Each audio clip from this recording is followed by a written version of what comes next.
Hi, my name is John Stuart, and welcome to Cello Chat. Today we're going to talk about thumb position. Um, Thumb position is involved when we play on the upper end of the cello. So we're talking about like from this part, say to about this part. That's primarily the time that we use thumb. On occasion, we'll use thumb position here, but we really want to kind of explore it here. Okay. So now there's a real fear of playing in the upper ranges of the cello for many of us. So I think the sooner that we get started off in thumb position in a controlled environment, looking at it merely as kind of in a technical sense, the less fear we'll have of thumb position. So let's talk about a few tricks and techniques that could help you. So first of all, I want you to make a ball like this with your hands, right? Kind of like, remember Michael Dukakis when he was running for president, he would do this, and he had his hand. I always thought that was so funny when he did that. But anyway, so you want to have your hand kind of like this, right? Now, the place that you want the thumb to touch the string is, let me point to this real quick. It's about here, which is slightly above the knuckle. That'll be the lower string, and then somewhere right in the middle of the nail, about right here. This will be the this will be the lower and this will be the upper string. So this reversed, right? And you want to have it set, let's see if we can do this, if you can see this, about like this. Slightly tilted back. You don't want this to be like this. You want it to set about like right here. And also, careful that it's not too far in because it may interfere with the lower string, and you may want to play that string at some point. So about like this. I want the A and the D, okay?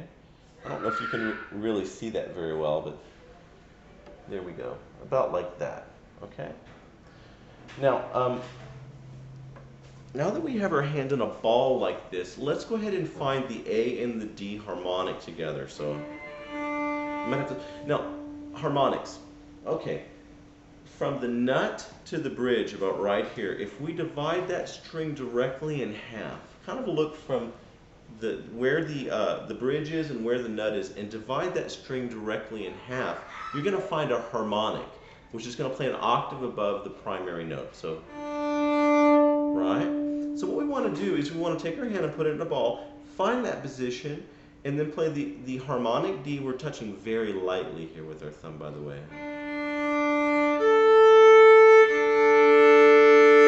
Right? So now you've found the harmonics. Now go ahead and fret that note or press it down. I say use the weight of your arm. You want to use weight to directing weight into the arm like this. Then go down a half step. Like this, and then another half step.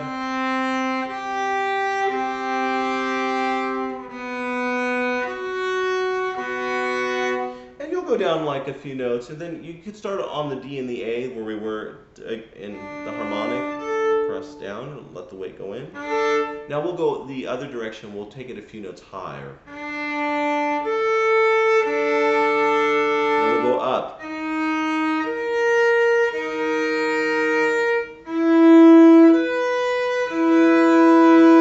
Right? So what you're doing is you're basically, by doing this exercise, it does a few really important things. You get a feeling that you're anchored, like the weight of the arm is going into the thumb, right?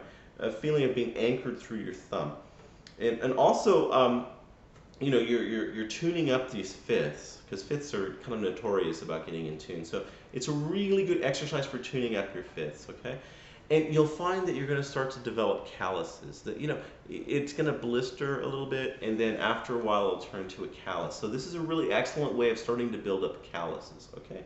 Now once you do that and you feel kind of comfortable with it, now we're going to go to a scale. We're going to play a D major scale starting on that same note. So I want you to watch. So I'm going to play thumb, then first finger, then second finger, third finger.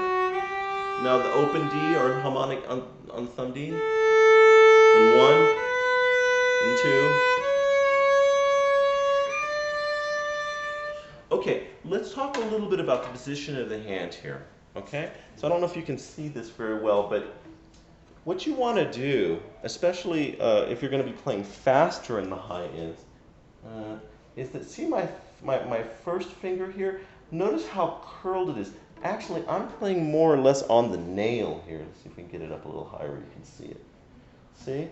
A lot of cello, young cellists might do things like this is what you want to avoid. Please don't do that.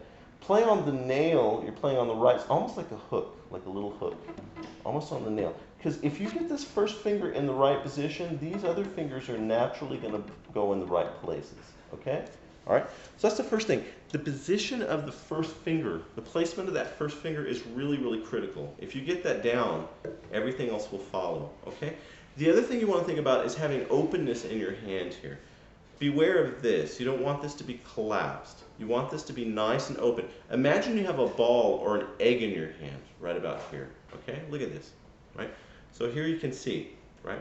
And also you want your hand slightly turned back. Sometimes I'll see young cellists doing this, and you really don't want that. You want it turned back a little bit.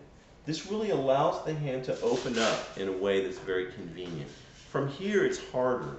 So have your hand tilted back this way, okay? So those are some of the posture things. Okay, so a really good exercise is to go ahead and play your D major scale now.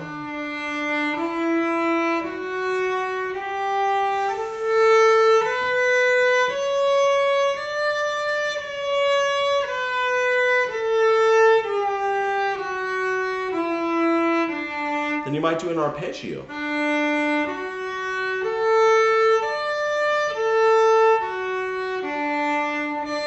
You might do an octave, which is between the thumb and the third finger.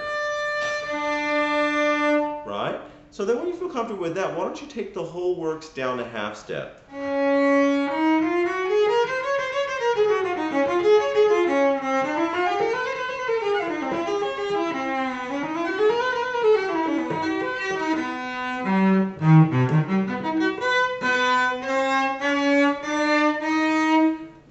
So those are some of the things. I really think if you start off with scales, arpeggios, and octaves. An octave is an 8-note spread. So this is D, D, right? Then together. You go down a half step. This helps form the hand very nicely, okay? So these are some basics of thumb position. So play around with that, and I appreciate feedback. If you guys want to, you have some other ideas and tips that you think would also be useful, please send me some feedback. Thank you very much for your time.